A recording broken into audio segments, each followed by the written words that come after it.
por ali, tá bom? Mateus capítulo 14 foi a palavra que o Senhor confiou ao meu coração para essa noite. Evangelho do Senhor Jesus, segundo escreveu Mateus, capítulo de número 14. Nós vamos ler alguns versículos da palavra de Deus. Eu vou pedir o pessoal da sonoplastia, se puder, abaixar só um pouquinho, tá bom? Porque vocês sabem, né? Eu começo assim e meu sonho era terminar assim, sabe? Eu não sei o que acontece, né? Vai bem aquela aí, a gente é muito efusivo. E aí daqui a pouco eu dou um susto no pessoal. A gente tá falando de boa, normal, daqui a pouco, pá! Entendeu? Aí é melhor já ficar, né, no ponto antes. E aí não precisa apertar o compressor, viu? Pode deixar o compressor liberado, só baixar o volume mesmo. Rapaz, essa água era minha? Tu tem certeza? Você sabe que os dias são maus, né? Eu tô crendo, Jesus amado. A partir do versículo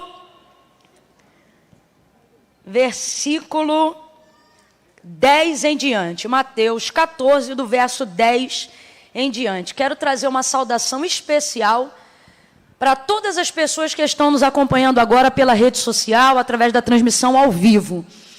Eu aprendi ao longo do tempo que, através do meio de comunicação virtual, nós estamos comunicando a pessoas reais. E elas não podem ser ignoradas, né?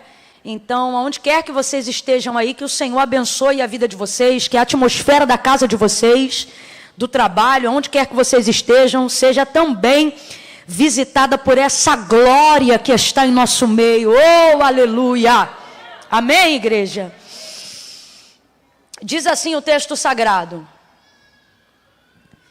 e mandou degolar a João no cárcere, e a sua cabeça foi trazida num prato e dada à jovem, e ela levou a sua mãe. Essa jovem aqui, gente, era a filha de Salomé, que pediu a cabeça de João Batista num prato.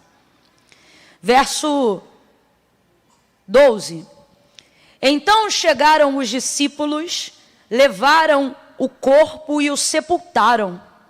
E depois foram anunciar isto a Jesus. Pelo que Jesus, ao ouvir isto, retirou-se dali num barco para um lugar deserto à parte.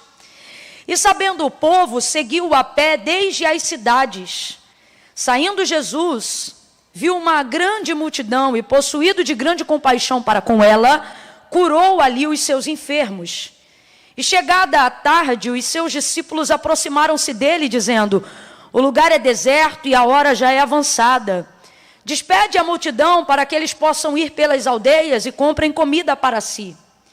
Jesus, porém, lhes disse: não é preciso que se retirem, dai-lhe vós de comer. Então eles lhe disseram: nós não temos aqui senão apenas 5 pães e 2 peixes. E disse ele: traga-me aqui. E tendo mandado que a multidão se assentasse sobre a relva, sobre o chão, né? Gramado, tomou os 5 pães e os 2 peixes e, erguendo os olhos ao céu, os abençoou. Depois, tendo partido os pães, deu-os aos discípulos e os discípulos à multidão. E todos comeram e se saciaram e levantaram dos pedaços que sobraram 12 cestos cheios. E os que comeram foram cerca de 5.000 homens, além de mulheres e crianças. Logo em seguida ordenou Jesus que os discípulos entrassem no barco e fossem adiante para o outro lado, enquanto ele despedia a multidão. E despedida a multidão, ele subiu ao monte para orar. E ao cair da tarde, Jesus estava ali, sozinho. Jesus estava ali? Complete aí, por favor. Jesus estava ali? Sozinho, na versão aqui é só, mas é tudo a mesma coisa. Diga amém por essa palavra. Amém. Pai bendito e amado, nós intercedemos no nome de Jesus.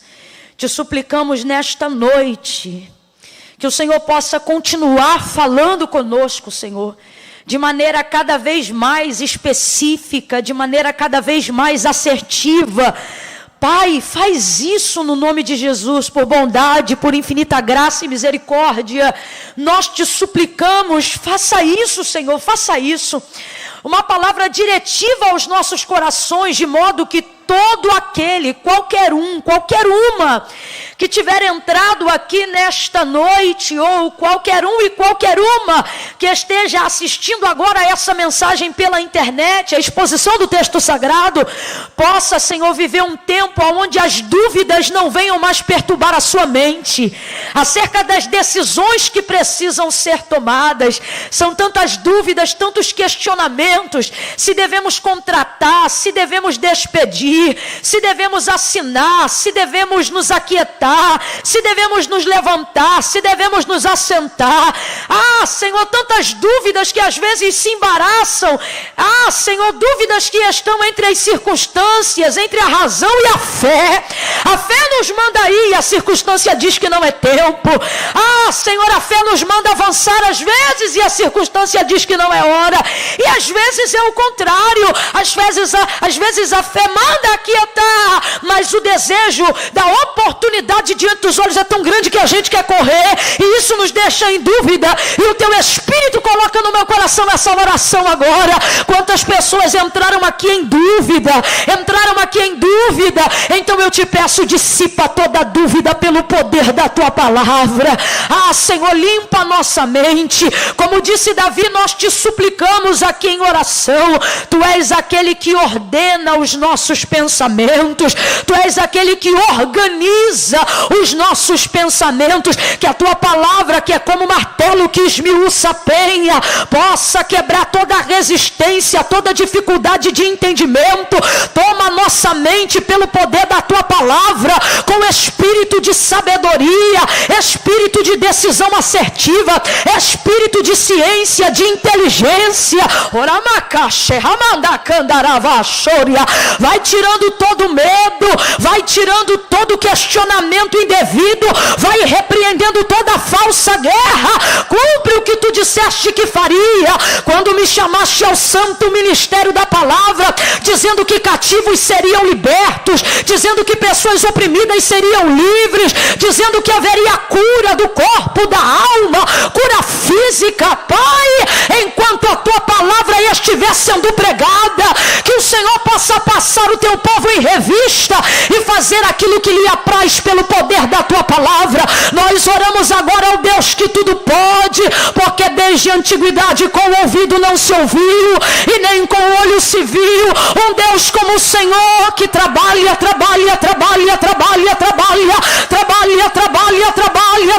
vai trabalhando para a glória do teu nome, Senhor. Não é uma exigência, é uma súplica de um coração que depende de ti e que não pode fazer nada sem a tua direção. Então trabalha para aqueles que em ti esperam. Em nome de Jesus, glorifica o teu nome. Fala conosco, Pai, em nome de Jesus. Fala conosco, una a sua súplica minha e diga: fala conosco. Diga: fala conosco.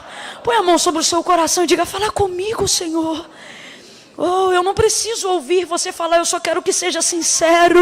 Diga: fala comigo, Senhor, em nome de Jesus. Quem concorda, diga amém. Aleluia. Jesus amado, aleluia. Aleluia. Presença santa, aleluia. Glória, aleluia, poderoso é o nome de Jesus. Aleluia. Tem mais alguém com vontade de glorificar? Fica à vontade. Aleluia, glória a Jesus. Eu não sei, às vezes tem gente que está ali com glória entalado e pensa assim: será que pode liberar? Pode liberar, pode chorar, aleluia. Está sentindo a presença de Deus? Deixa fluir, não extingais o Espírito. Aleluia. Glória a Jesus. Glória a Jesus, glória a Jesus. Aleluia. Bom, gente, o contexto do texto que a gente acabou de fazer menção aqui nessa noite, ele fala sobre um desejo que Jesus vai ter de ficar sozinho. Isso, na verdade, acontecia outras vezes. Jesus tinha momentos de busca, né? ao seu Pai, a Deus Todo-Poderoso, individual, mesmo quando ele estava no coletivo. Vocês vão lembrar, por exemplo, que havia momentos que ele subia ao monte para orar com seus discípulos, mas se distanciava deles cerca de um tiro de pedra, coisa aí de 2 a 7 metros, para poder manter uma distância mínima, a fim de... Você sabe, tem orações que a gente faz que só Deus deve ouvir, coisas que a gente fala e a gente quer ter liberdade de que não tem ninguém ouvindo aquilo ali. Mas, ao mesmo tempo, essa distância, ela também é segura, porque tem coisas que eu posso orar em pensamento, mas dependendo da intensidade da busca e da necessidade do clamor, eu preciso verbalizar, né? E isso fala sobre o nível de intimidade e comunhão que cada um tem com Deus. Então, era comum Jesus fazer isso. Porém, nesse caso aqui, de Mateus 14,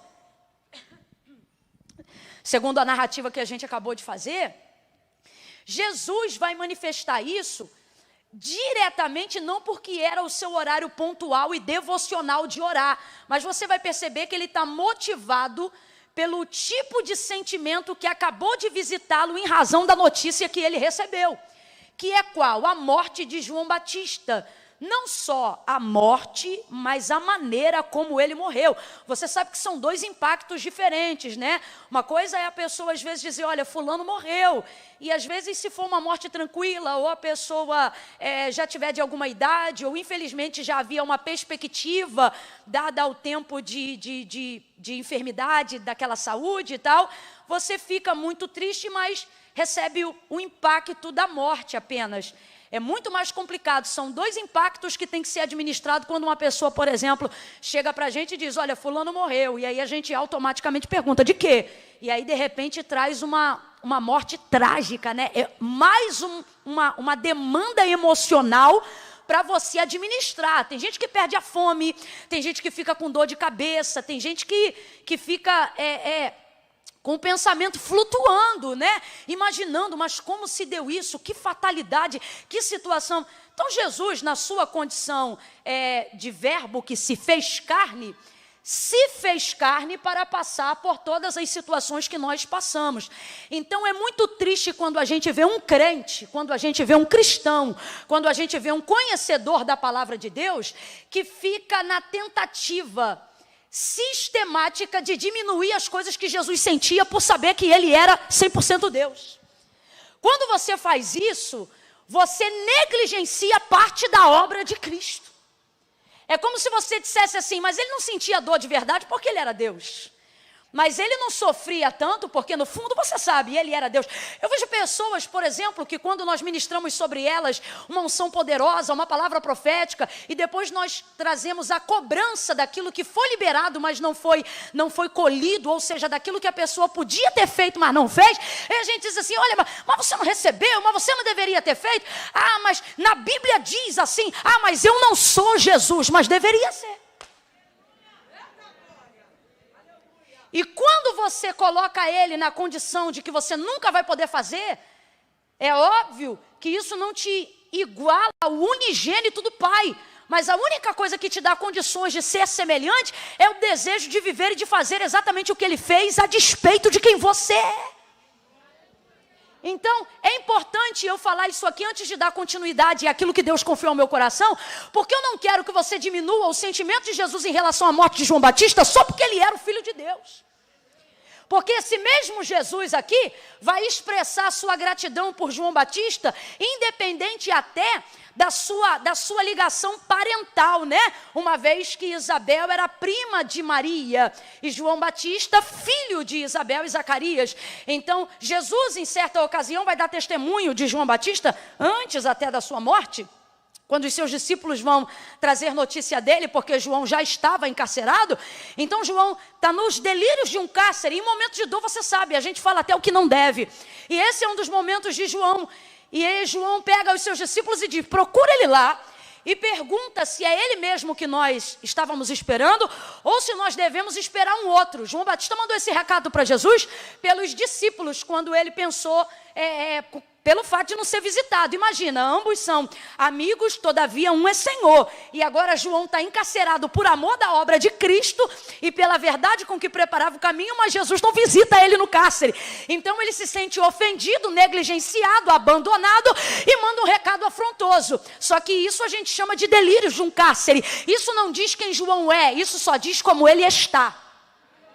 A gente tem que aprender a separar quem as pessoas são de como elas estão. Mateus capítulo 15, verso 21, uma mulher que nem crente era, cananeia, grega, cirofenícia, ela consegue fazer essa distinção quando ela vai buscar a libertação da filha dela. Olha como ela clama a Jesus: filho de Davi, tem misericórdia de mim, que minha filha está. Olha o que ela está dizendo: o fato dela estar endemoniada não muda quem ela é. Como ela está endemoniada, mas quem ela é? Minha filha. Oh, e ela recebe vitória. Então, quando esses discípulos procuram Jesus pela primeira vez, Jesus então vai dar uma resposta à altura, porque ele não deixa sentimento atrapalhar a missão. Irmãos, há uma primícia no reino de Deus. Há um tripé que sustenta a ideologia, se assim eu pudesse falar, do reino de Deus. E que tripé é esse? Justiça, paz e alegria no Espírito Santo. E justiça não está em primeiro lugar por coincidência nem por acaso. Está porque a primícia do reino de Deus é justiça. Então, todas as vezes que sentimentalismo tentar evocar a justiça pelo sentimento, Deus não desce por causa disso. Não adianta você ficar gastando tempo da tua oração para falar das tuas mágoas. Não adianta você ficar gastando o tempo da tua oração para tentar se fazer de vítima o tempo todo. Quer manifestar justiça? Dobra o joelho e ora a palavra de Deus. Aí você vai mexer com o coração de Deus em seu favor. Deus vai corresponder à sua palavra. João Batista está pensando que vai comover ou com afronta ou com sentimentalismo. Jesus entrega na altura. Na verdade, Jesus entrega na cobertura. Ele engole as palavras de João Batista. Os discípulos de João chegam e dizem: olha, João está encarcerado. E ele pergunta se és tu mesmo ou se devemos esperar outro. Aí ele diz: diga para João que os cegos veem, os coxos andam, os surdos ouvem e os aleijados se levantam. Sabe o que ele está dizendo? Fala para João que eu não preciso responder quem eu sou, as minhas obras dizem quem eu sou. Manda ele perguntar para os cegos se sou eu. Manda ele perguntar para o paralítico se sou eu. Mas não precisava vir aqui tão longe, era só ter dado uma voltinha no tanque de Betesda e João ia saber que sou eu. É mais ou menos isso que Jesus está fazendo. Então você vê uma relação de intimidade entre eles dois. Você vê uma relação de comprometimento entre eles dois. Agora, numa outra ocasião, Jesus vai dar testemunho. Na verdade, numa ocasião que antecede a sua morte, que é nesta que eu acabei de falar agora. E aí, nessa ocasião, ao ouvir isso, os discípulos de João Batista vão embora para levar o recado. Só que Jesus continua falando. É por isso que gente que vai embora antes do culto acabar perde muita coisa. Porque às vezes o que você ouviu e acha que foi tudo é só parte da entrega. Olha que coisa interessante. Nesse dia, eles ouviram isso e saíram, voltaram para João Batista. E só entregaram essa parte. Só que o texto diz que depois que eles saíram, Jesus continuou a falar. Dá uma dica para o teu irmão e diga: se é Jesus que está falando, fica até o fim. Você nunca sabe o que mais ele vai falar. Quando eles saem, Jesus diz assim: que vieste ver no deserto? Uma cana agitada pelo vento? Isso aqui é uma linguagem política. Jesus está dizendo: João não é massa de manobra. Ele não é cana agitada pelo vento. Porque a pessoa politizada, mesmo que seja um líder, ele tem que envergar de acordo com a tendência do povo. Ok? O povo quer a direita, ele tem que ir para a direita. O povo quer ir para a esquerda, ele tem que ir à esquerda. A política é o equilíbrio que se tem que ter para fazer a vontade de todo mundo. Então ele está perguntando: vocês estão achando que João Batista é o quê? Um líder político? Porque, em razão da autoridade que ele tinha, Israel nutria essa esperança de que João Batista poderia ser o líder, abre aspas, governamental, que poderia tirar Israel do fato de ser subjugado por Roma. Então ele já vai deixar claro, ele está dizendo: ei, ele atrai a massa, ele tem autoridade, ele tem espírito de liderança, mas não é para ser político. O que vieste ver, cana agitada pelo vento? Ele não é cana agitada pelo vento. Aí Jesus diz assim, esses estão nos palácios trajados com vestes reais. Ele está dizendo, vocês querem um príncipe político? Vão para a Câmara. Vocês querem um príncipe político? Vão para o sistema. No deserto, ele diz, João é meu profeta. Agora, ele diz, se viestes ver um profeta, João Batista não é só profeta não. Aí ele vem e começa a falar bem de João Batista. Mas João Batista soube? Porque quem trouxe o recado não ficou até o final. Isso dá outra mensagem, mas vamos correr aqui. Ele dá continuidade e ele diz, João Batista é mais do que um profeta. É para mim como um anjo. Olha isso, gente. Do qual eu vos digo, que nascido do ventre de mulher. Eu quero que você guarde esse testemunho de Jesus sobre João Batista. Que do qual, nascido do ventre de mulher, igual a João Batista, antes dele não houve. E depois dele, não haverá. Guardou o testemunho? Maravilha. Aí o texto diz agora aqui onde nós lemos. Chega a notícia, os discípulos de novo, provavelmente aqueles que encontraram pela primeira vez. E trazem a notícia, João Batista morreu, foi degolado e nós já o sepultamos. Não é coincidência a forma como Jesus é tocado na área da emoção.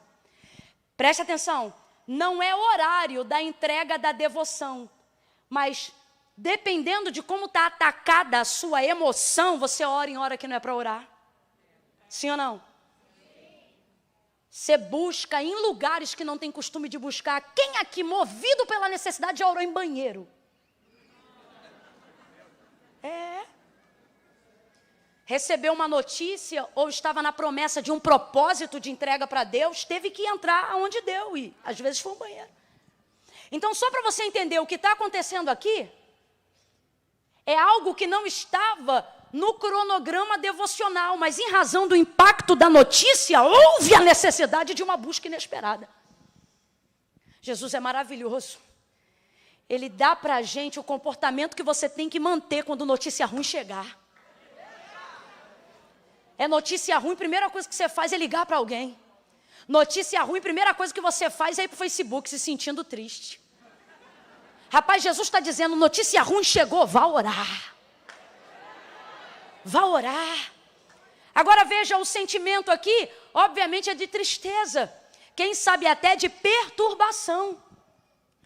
O texto diz, verso 13. Jesus ouvindo isto o que, gente? O que acabou de ser anunciado pelos discípulos de João Batista.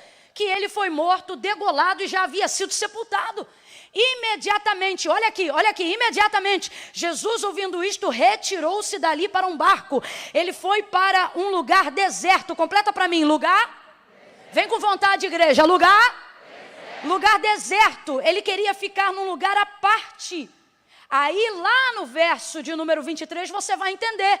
Ele subiu ao monte para orar, à parte. É aqui que está a conclusão do plano que começa no verso 13. Lá no verso 23. Despedida a multidão, ele subiu ao monte para orar à parte. Igualzinho está aqui no verso 13, onde está a manifestação do desejo. Vou repetir. No verso 13 ele está dizendo que ele quer ir para o deserto, para um lugar à parte. Mas ele só consegue cumprir isso no verso 23. Subiu ao monte para orar à parte e ao cair da tarde estava ali sozinho. Então Jesus, ao sair daqui, de onde saiu, logo depois da notícia da morte de João Batista, ele já saiu daqui com um desejo. Qual? Eu quero orar. Segunda coisa, eu quero orar e quero estar sozinho. Dependendo do nível de pensamento, de celeridade, de pensamentos que você está na sua cabeça, não adianta querer falar com ninguém agora. O melhor é você ficar sozinho. Não dá às vezes para você administrar numa conversa, tem que desabafar, mas você já sabe o que vai desabafar ou vai abrir abado pela emoção? Porque se vai dar vazão para a emoção, para espraguejar, para murmurar, para falar o que não deve, olha para o teu irmão e diga, dá um tempo. Dá um tempo para você mesmo, dá um tempo para as suas emoções. Dá um tempo para não falar bobagem, dá um tempo para não pecar contra Deus, dá um tempo para não ferir o seu próximo. Dá um tempo para proteger tua alma, dá um tempo para blindar tuas emoções, dá um tempo para organizar teus pensamentos. Tem gente que nunca organiza a mente do lado de dentro porque é precipitado em falar do lado de fora. Você sabe, já ouviu isso? Quem não pensa, fala qualquer coisa. Quantas vezes a gente já viu alguém falando uma bobagem e a gente percebe que está visivelmente desequilibrado e a gente diz, falou sem pensar. Sim ou não? O problema é que você também já conhece esse outro ditado, qual? Que 3 coisas não voltam: seta lançada, pedra lançada e palavra dita. Então, para não acrescentar problema sobre a sua dor, para não acrescentar problema sobre uma demanda que você já tem que administrar, Deus está me usando nessa noite para entregar uma palavra de instrução para você. E Ele está dizendo, ei, dá um tempo. Ah, mas é festa hoje na casa do fulano, mas você está em clima de festa? Não, então não vai estragar a festa dos outros. Fica em casa.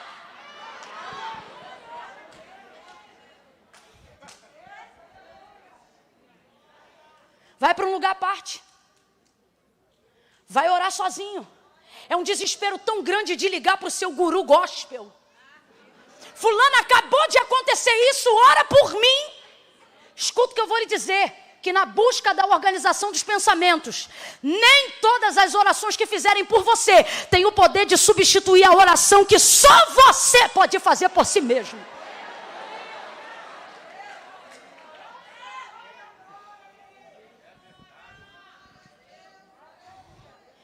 Agora, presta atenção. Por que negligenciar o que eu sinto se nem Jesus negligenciou o que sentia? Que bobeira é essa de que a gente não pode sentir? Que tem que estar de cabeça erguida o tempo todo, de que não pode sentir dor, de que não pode sentir tristeza. Ah, é porque eu sou do ré, ah, é porque eu sou do pré-voar, ah, é porque eu sou do manto, do remanto, e não é gente, não. Então que Deus te recolha logo, bem rápido, para que você não passe as aflições que Jesus disse, no mundo tereis.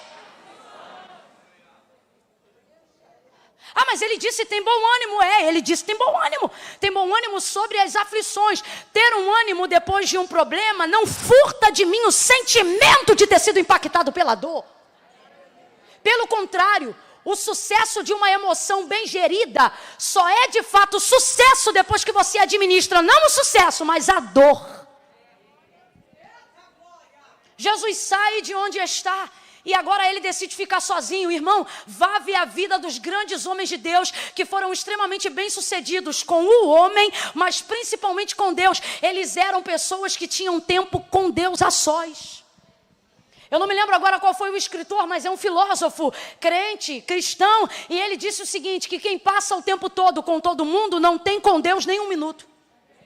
E é verdade, na ânsia de não querer demonstrar para as pessoas os nossos problemas, na ânsia de não querer administrar a nossa própria vida, a gente quer o tempo todo rindo, brincando para manter o status, para manter o carisma, para manter a popularidade, e já está em frangalhos a alma, está todo quebrantado por dentro, e você pensa, não, mas eu tenho que estar, não, mas eu tenho que fazer, e o Senhor está dizendo, você está pensando que está se guardando, mas está virando um sepulcro caiado. Você quer estar o tempo todo em todo lugar, você quer estar com todas as pessoas, não pode faltar a confraternização da empresa, porque quem não é visto não é lembrado, e começa com esse jargão de gente que tem necessidade de ser inconveniente, de ser entrão. Tem gente, irmão, tem gente que sabe fazer network, sabe fazer aliança, mas o que tem de oportunista achando que sendo inconveniente vai conseguir porta aberta, tudo porque não pode ficar só, tudo porque não pode falar com Deus só. Eu conheço gente que está na igreja direto, não falta culto, mas em casa não ora.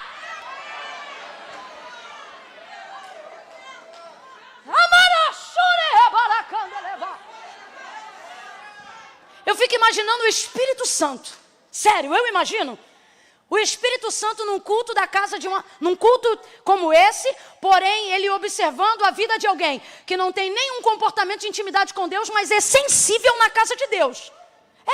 Tipo assim, não ora em casa, não dá glória em casa, não bota um louvor em casa, não lê a Bíblia em casa, não faz nada relacionado a Deus em casa, mas quando está na igreja sente a presença. Quando está na igreja fica arrepiado, sabe falar em língua, mas em casa você não vê ele falando uma língua. Ele aguenta ficar 2 horas de culto, se virar vigília ele emenda, mas não sabe o que é dobrar o joelho 15 minutos para fazer uma oração em casa. Aí parece que eu fico imaginando o Espírito Santo nesse culto, olhando esse camarada, olhando essa filha de Deus e dizendo: rapaz, que interessante, em casa tu não fala comigo, mas aqui, hein? Alguém quis incutir na nossa cabeça que solitude é fracasso. Solitude é coisa de gente bem resolvida. Tem gente que acha que só pode ficar bem se estiver no meio do povo. Só pode ficar bem se estiver no meio da multidão. Só pode ficar bem se estiver no meio dos flashes. Só pode ficar bem se a palavra for a dele na mesa. E o Senhor está dizendo: ei, a melhor forma de você ficar bem não é dependendo da emoção dos outros para alimentar a tua, mas é você estando tão bem com Deus que não importa onde você está, não importa a mesa que você vai se assentar. Mas você não pode negligenciar as suas emoções. Até quando você acha que a sua espiritualidade vai arrebentar com a tua humanidade? Até quando você vai cultivar a ideia que se for espiritual não pode ser humano? O filho do Deus vivo ouviu que o amigo, porque ele disse anjo, ele disse profeta, mas a relação dos dois era de amigo. Perguntaram: João Batista, tu és o Cristo? E ele disse: não sou. Então tu és Elias? Ele disse: também não. Se tu não é do Antigo Testamento, estou parafraseando, e também tu não é do Novo, quem é você? Sou o homem do meio. Porque ele não se configura como novo, não entra totalmente no ministério da nova aliança, mas é o precursor do ministério. Também não é do Antigo Testamento, apesar de ter andado na boca de Isaías. Então, quando perguntam, se você não é, para traduzir, nem antigo nem novo, você é quem? Aí ele não diz profeta, não diz nada disso. Ele diz: eu sou o amigo do noivo. Quem está entendendo essa sensibilidade, gente? Aí você entende o porquê que lá na frente, depois de muito tempo, os discípulos conseguiram o que João Batista conseguiu de cara. Porque depois de muito tempo, Jesus diz assim: agora já não vos chamo mais servos. Por quê? Porque demoraram. Lembra Jesus corrigindo a incredulidade dos discípulos o tempo todo? A timidez na fé o tempo todo? Tendo que mandar para eles aprenderem o que tinham que fazer. Só que depois da convivência, 3 anos e meio de discipulado ministerial, eles aprendem alguma coisa. Então, antes de viver morte de cruz e antes de ser assunto aos céus, Jesus agora libera uma palavra que os aprova. E ele diz assim: agora, porque agora eu posso. O que, Jesus? Ele diz: agora já não vos chamo mais servos. Porque o servo não sabe o que faz ao seu senhor. A grosso modo, bem abrasileirados. Servo nesse contexto aqui é pau mandado, só faz porque manda. Ele diz: mas agora eu vos chamo de amigo. Por quê? Porque o amigo não faz porque manda. E por que não faz porque manda? Porque o amigo conhece. Quando o amigo conhece, não precisa mandar. Conhece a intenção, então ele vai lá e faz. Já viu o obreiro ligado? Quando o obreiro tem ligação com o pastor, ele não precisa pedir. O obreiro está ali olhando. Esse dia eu falei com a minha mãe. Falei: mãe, fica de olho quando minha água acabar. Minha mãe é tão espiritual, menina. Ela entra, vê tudo escuro, ó. Eu falei: mãe, quando a água acabar, a senhora se liga. Não franze a sobrancelha para mim, não. E pede alguém para botar água para mim. Porque às vezes o pessoal entra num movimento tão grande. Agora, tem igreja, irmão, tem igreja, que a gente chega para ministrar, e eu posso falar isso aqui, que os nossos obreiros são bem treinados para isso. A gente está aqui, se a água esquentar muito, no meu caso não precisa que eu bebo ambiente. Agora, se esquentar muito, tem obreiro ligado, vai lá e troca a água. Nem bebeu, mas vai lá e troca, né, Júnior? Vai lá e troca. Aquela coisa de perceber, ninguém precisa trocar não, tá, gente? Estou falando sério. Mas o que eu estou falando, ligação. Quem aqui tem um amigo ou uma amiga que por causa do grau de intimidade, quando vocês passam uma situação juntas ou juntos, você não precisa falar, você olha e já tem que segurar o riso. E aquela irmã espiritual, aquela irmã, fechamento do céu e da terra contigo, que o pregador, elas conversaram um negócio essa semana. Aí o pregador vem e traz o mistério, a revelação do que elas conversaram. Aí elas ficam assim no canto. Não precisa falar. Intimidade. Jesus está dizendo, vocês agora conhecem o meu coração, conhecem a vontade do meu Pai. Sabe o que Ele está dizendo? Agora vocês foram promovidos, vocês são amigos. Oh, aleluia! É isso. Então Jesus está triste e agora deseja ficar só. Só que ele vai ter dificuldade, porque preste atenção, quando for para resolver a vida dos outros, você sempre vai dar um jeito, mas quando é a sua, você empurra para depois. Escuta o que eu estou te falando, que aqui está a experiência de alguém que sabe o que está falando, gente. Sabe o que está falando. Eu me lembro aqui, Slavec de 2019. Foi 2019? Alguém lembra? Slavec, teve Slavec em 2019?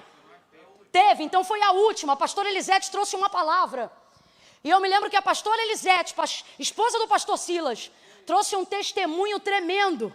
E uma das coisas que ela falou foi o seguinte, que ela tinha tanta necessidade de, por causa da sua entrega inteira no cristianismo, de atender todo mundo, que por fim, ela disse que chegou a fazer uma oração dizendo, Senhor, se precisar eu vou para a cruz pelas mulheres. Estava entrando num estado de fazer tão bem ao próximo, de estar o tempo todo ali servindo, ela conta isso, se você quiser depois assiste, uma mensagem edificante, realista e poderosa. Nunca mais eu vou esquecer. Ela disse nesse dia uma frase que eu carrego como filosofia na minha vida até hoje. Ela disse o seguinte, se a sua vida emocional não estiver bem resolvida, você não vai ter espiritualidade, você só vai viver religiosidade. E aí ela vem trazendo que como é que você cuida da vida espiritual? Cuidando das emoções. Aí você vê crente que é bom para todo mundo, menos para ele. Tem fé para todo mundo, menos para ele. Expulsa demônio de todo mundo, menos os dele. Por quê? Agora eu vou falar aqui num termo, num exemplo que todo mundo vai entender. Porque a gente é assim, proativo para abençoar o outro. E tem uma série de vertentes do porquê alguém é motivado a fazer isso. Pode ser para agradar a Deus, que assim seja. Pode ser por altruísmo, às vezes nem é crente, mas se sente bem fazendo bem ao próximo. Mas pode ser também o suborno de uma culpa. Já que eu não posso cuidar de mim, eu me sinto cuidando dos outros. E às vezes, por mais bonito que isso pareça, na real o nome disso é autossabotagem. Se eu fizer isso sistematicamente negligenciando a mim, não estou cumprindo nenhum dos dois pontos, por mais que eles sejam verdadeiros e ainda que sejam cristãos, porque a própria orientação de Cristo é amar o próximo. E qual é o parâmetro? Quem lembra? Qual é o parâmetro? Então você tem tempo para todo mundo, ajuda todo mundo, mas quando é você, joga para a semana que vem. Mês que vem eu vou. Ano que vem eu faço. Depois eu entro. Nem para ganhar presente você consegue ser abençoado. A pessoa chega para você e diz assim, ó, você ganhou um pacote no spa, o dia passa, você só vê depois, porque você se negligencia. Você é bom para todo mundo, mas não consegue organizar a sua vida. E eu vou falar aqui rasgado, porque Deus está falando comigo. Você já está fazendo isso há tanto tempo, que quando você faz bem a si próprio, você não se sente bem, você se sente culpado. Porque você acha que não deveria usar esse tempo para fazer isso por você. Só que no final, não tem sucesso. O que tem é dor. E aonde poderia ter sido resolvido com solitude, entra a solidão. O que é solitude? Respeitar momentos a sós. Vamos lá, o que é solitude? Momentos? Não é uma vida, é só um. Agora, o que é solidão? Permanência do estado só. Solidão traz depressão. Solidão traz tristeza. Solidão traz opressão. Então presta atenção. Jesus não está saindo de onde está saindo para ficar solitário, no sentido de viver solidão. Ele está indo ficar só, porque ele quer viver solitude. Momento de ficar só. Não é vida, é apenas um Tem gente que está com a vida desgraçada porque não está entendendo os momentos. E hoje Deus me trouxe aqui para te dar essa instrução. E o Espírito Santo te confronta em amor, dizendo: até quando você vai negligenciar você? Até quando você vai se suprir de bem? Não porque é altruísta e quer fazer bem ao próximo, não porque quer cumprir um mandamento ao próximo, mas porque na verdade você se abandonou há muito tempo. O Senhor está dizendo: eu te amo.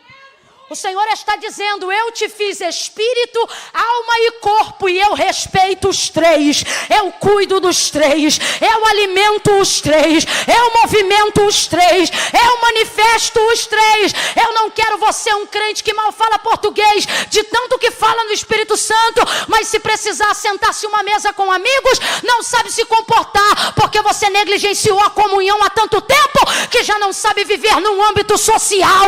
Deus está dizendo: alguém, eu vou te dar amigos, eu vou te dar saúde para a tua alma, eu vou colocar companheiros espirituais do teu lado, eu vou trazer saúde para o teu lado espiritual, e eu vou te ensinar que pode ser crente cheio do Espírito Santo, mas tem que ir no médico, tem que ir no ginecologista, tem que ir no proctologista. Eu vou te mostrar que eu não quero a sua alma em detrimento do teu corpo, mas eu quero espírito, alma e corpo, tudo na minha presença, funcionando em harmonia. Olha de novo para quem está do teu lado, debaixo dessa palavra profética, e diga para essa pessoa com a mão estendida assim: olha, dá um tempo, é um momento. Rapaz, um momento pode resolver um ano. Um momento às vezes pode mudar um mês.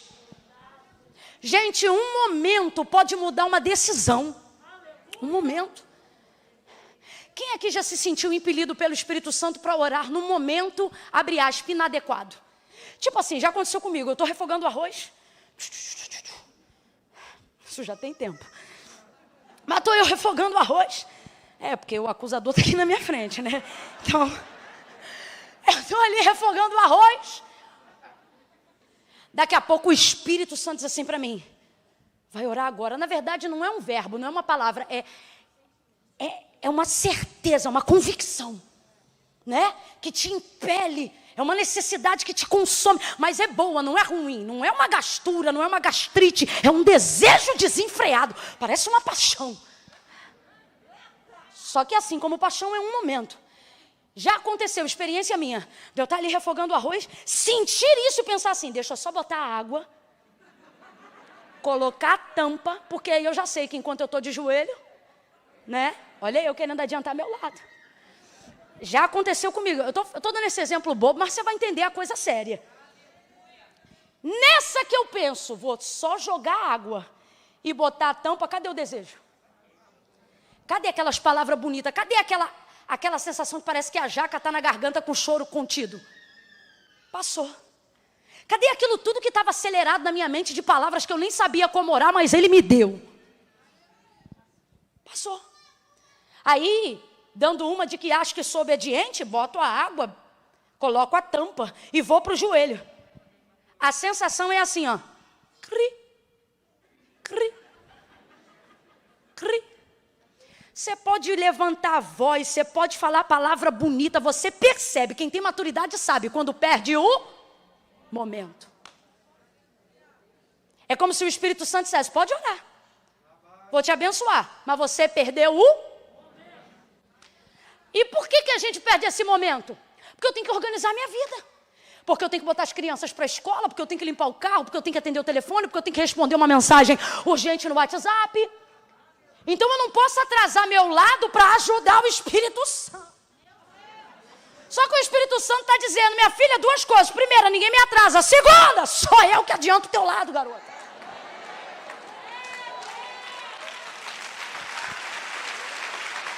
Mas não é a sensação que a gente tem? Desde então eu aprendi uma coisa que eu também pratico como filosofia de vida e princípio. Que obedecer a Deus não é só fazer o que Ele manda, mas é fazer o que Ele manda na hora que Ele está mandando. Perde o ímpeto, perde a alegria, perde o ânimo. Porque não entendeu. Agora, qual é a grande revelação aqui para a aplicação da minha vida e da sua? Quem está me ouvindo, diga amém. A grande aplicação aqui é que a gente pensa que está adiantando o nosso lado, fazendo aquilo que a gente quer, porque não quer se render à solitude, ao momento, ao cuidado. O que a gente não entende é que esse momento é que pode adiantar a semana inteira, pode adiantar o mês inteiro. Por quê? Porque esse momento, ele faz coisas que o remédio não faz coisas que a terapia não faz coisas que os meus procedimentos normais não podem fazer. Mas a necessidade de querer ser perfeita ao meu modo, a necessidade de querer ser perfeito ao seu modo, irmão, está te fazendo atrasar seu próprio lado. Achando que o Espírito Santo não é de fato quem Jesus falou. E ele disse o quê? Que ele era cooperador. Então, quando você sente a necessidade de ficar só, respeite isso. Se virar solidão, que Deus use alguém para intervir. Agora, se é solitude, entenda. Um momento para Deus pode recuperar teu ano inteiro. Se for um momento bem dado, se for um momento na obediência, se for um momento por impelimento do Espírito Santo. Jesus vai se retirar, mas ele vai encontrar dificuldade. Sabe por quê? Porque as pessoas estão prontas se elas entenderem que o meu momento é para elas, mas elas não estão prontas se eu agendar comigo mesma. Eu aprendi a duras penas a agendar comigo mesma. Eu não agendava comigo mesma. Porque eu pensava que eu tinha que fazer igual Jesus, dar a minha vida. Então eu não agendava comigo mesma para estar com a minha família. Não agendava comigo mesma para cuidar do meu corpo. Não agendava comigo mesmo para dar um passeio com os meus amigos. Fiquei muito tempo sem amigo, muito tempo. Não pequei, não fiz aliança errada, mas a prática da comunhão deixei de viver muito tempo. Só a comunhão eclesiástica, que não vem pra cá de religiosidade dizer que é a mesma coisa, que não é não. Que tem que ter gente que tem que entrar na tua casa, lavar teu banheiro, te ver de pijama. É outro nível de amizade.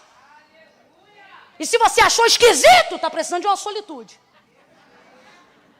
Amiga, amigo. Amigo que quando interfona, não precisa avisar dizendo que chegou. Amigo, aquele tipo de amigo que diz, tô aqui na portaria. Aí você olha o camarada, eita, tô de calção. Mas é amigo, sobe aí e me ajuda a lavar o carro que eu tô ocupado. Amigo. Isso é saúde para os teus ossos. Salomão disse, saúde para o teu corpo. Então as pessoas têm dificuldade. Quando for para você fazer agenda com elas, elas vão estar prontas. Mas quando você disser que não pode atender elas porque você tem uma agenda e elas disserem com quem, você disser comigo, elas vão achar um absurdo. Sabe por quê? Olha para cá. Ninguém vai cuidar de você a tal ponto tão bem quanto só você pode cuidar de si mesmo. Essa mensagem parece egoísta, mas não é não. Sabe o que é essa mensagem hoje aqui? Sabe o que é essa mensagem hoje aqui? É turbulência em avião e a aeromoça dizendo assim, máscaras de oxigênio cairão. Quando elas caírem, coloque a máscara. Quem já viajou de avião sabe qual é a primícia do socorro. Coloque a máscara primeiro em você. Mas e se do meu lado tiver uma criança? Não muda. Primeiro em você. Mas e se essa criança for o meu filho? Não muda. Primeiro. Porque parte da ideia que você tem que estar bem para poder ajudar. De que adianta? Salva teu filho e morre você. Tem gente salvando a casa assim. Orou pelo filho, mas não está viva para ver o filho obreiro. Deus é fiel. Aí você diz assim, foi Deus que recolheu. Se foi Deus, glória a Deus. Mas tomara que não tenha sido a pressão, o infarto, a negligência da família. Porque senão, meu irmão, não bota na conta de Deus, não. Porque tem dia que Deus chama a senha e pode estar sentado no culto. Mas como me negligenciei querendo salvar todo mundo. Não se sinta culpado por ser tão fiel aos outros como você também é fiel a si mesmo. Isso não é egoísmo, isso é equilíbrio. Então quer dizer que para todo mundo você pode estar pronto, mas para você não pode. Aí sabe o que fica injuriado? Você está pronto para todo mundo. Quando você quer a ajuda do outro, não tem. Aí você fica amargurado, se torna uma pessoa desagradável. Só que a culpa não é do outro, a culpa é sua. Porque quem tem que administrar a sua vida não é o outro. Quem tem que administrar a sua vida é você. Vai ficando difícil, glória, mas vai bebendo uma água que vai descer. Jesus se retira dali. Só que o povo vê quando ele sobe no barco e vai rumo a ficar sozinho. Aí aquela multidão caminha cerca de 8 quilômetros a pé para estar com ele. Vai a multidão em direção a ele. Quando ele desce do barco, e desceu do barco para fazer milagre? Não, desceu do barco porque queria ficar. Foi para o deserto porque queria ficar. Escolheu o monte porque queria orar. Mas ele não consegue ficar sozinho, porque as pessoas não sabem a agenda que você faz só com você. Não sabem.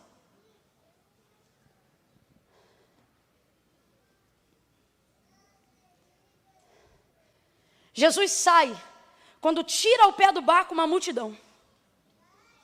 Ele não aguenta. O texto diz que vendo o rosto deles, fome, deficiência, carência, porque ele vê tudo isso nos nossos olhos.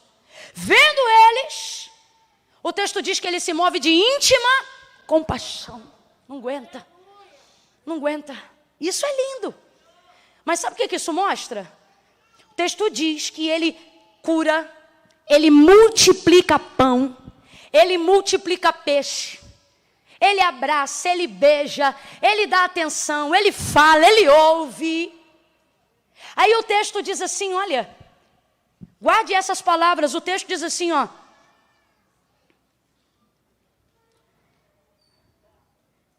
Verso de número 20, o verso é o número? O texto diz assim, e todos comeram e se saciaram. E todos comeram e se? Todos quem? Os que comeram. Porque tem alguém ali no meio da multidão que não está saciado. Quem é? Tem alguém ali que ainda não está satisfeito. Quem é? Porque não foi ali nem para comer pão, nem para comer peixe. Foi ali porque queria ficar. E ele ainda não conseguiu. Então isso significa que todos estão saciados, menos... Porque o que você faz pelos outros é muito bom, mas não tem o poder de negligenciar o que você precisa fazer por si mesmo. Saciou a todos.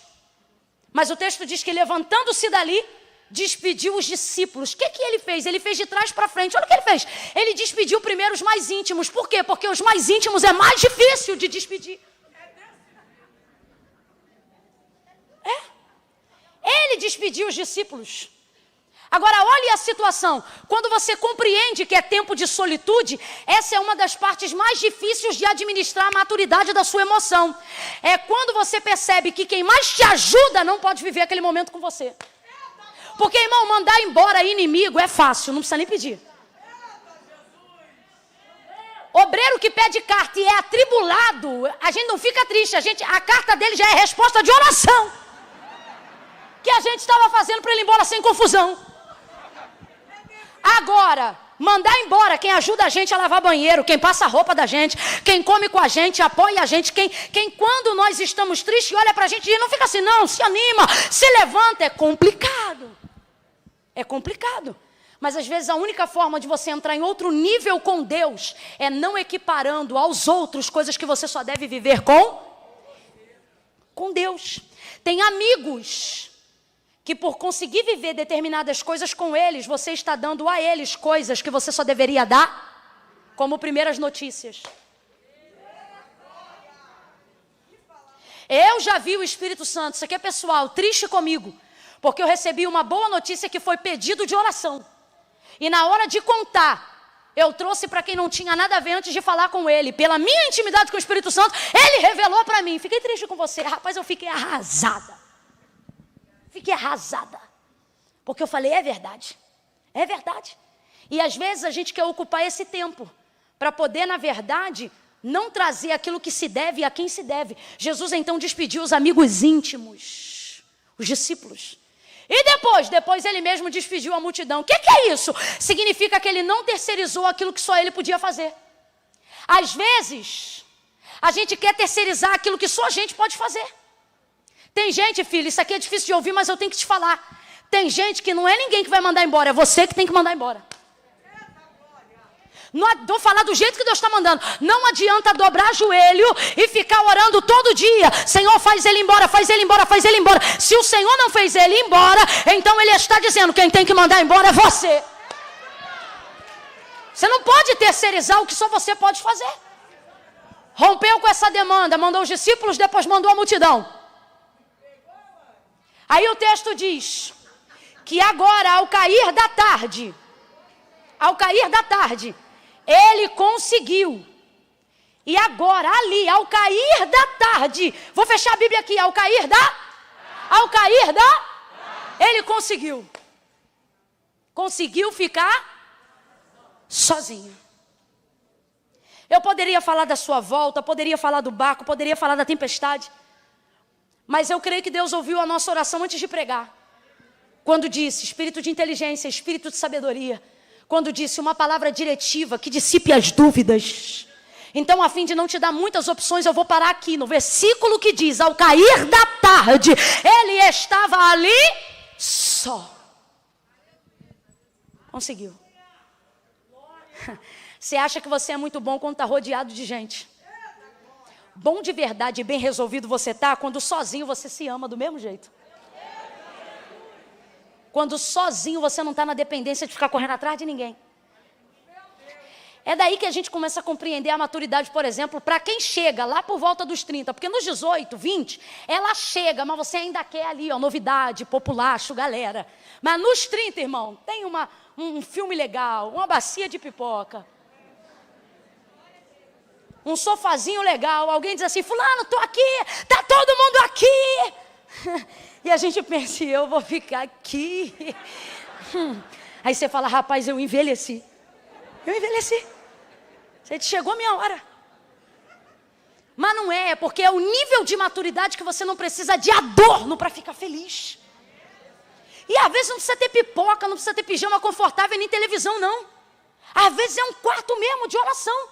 Tem coisa boa pipocando lá fora, vem que estão dando desconto. Mas cara, você está tão que você... Eu vou trocar esse ambiente aqui, nada.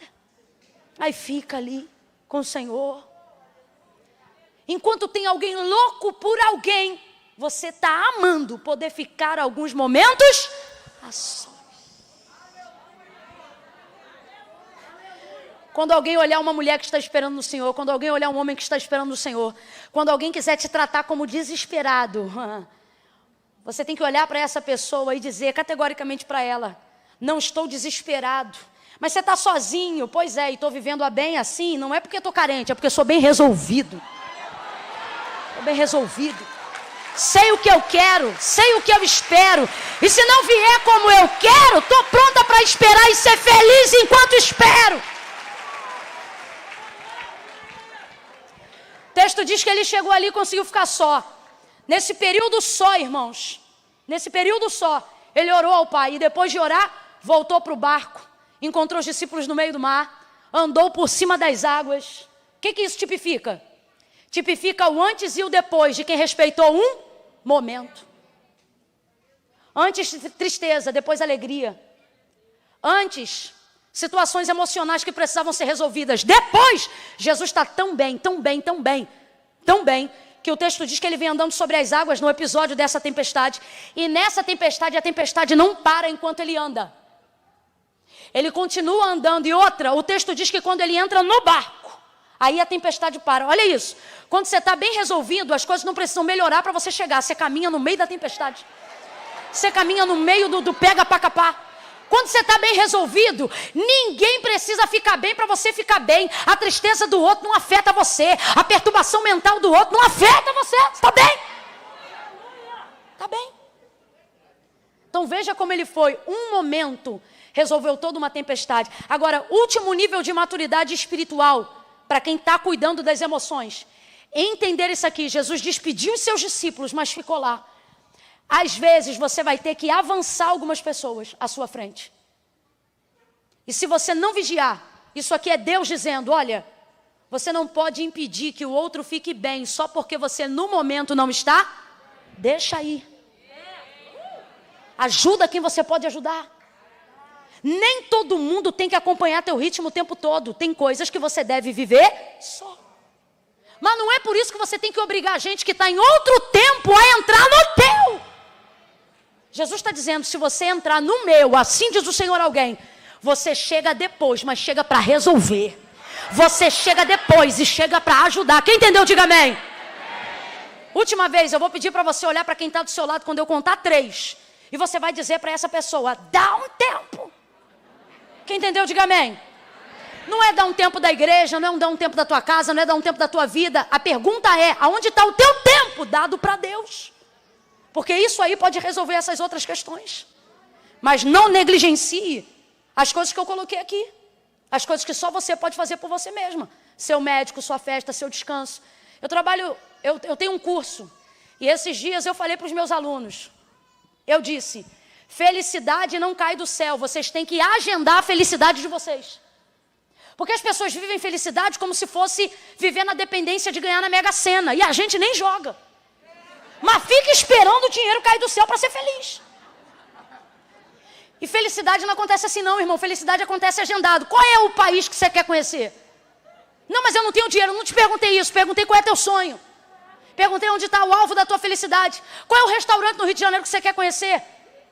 Tem gente aqui que tem sonho fácil de resolver, o bondinho. O problema não é nem dinheiro, o problema é que você não agenda com você.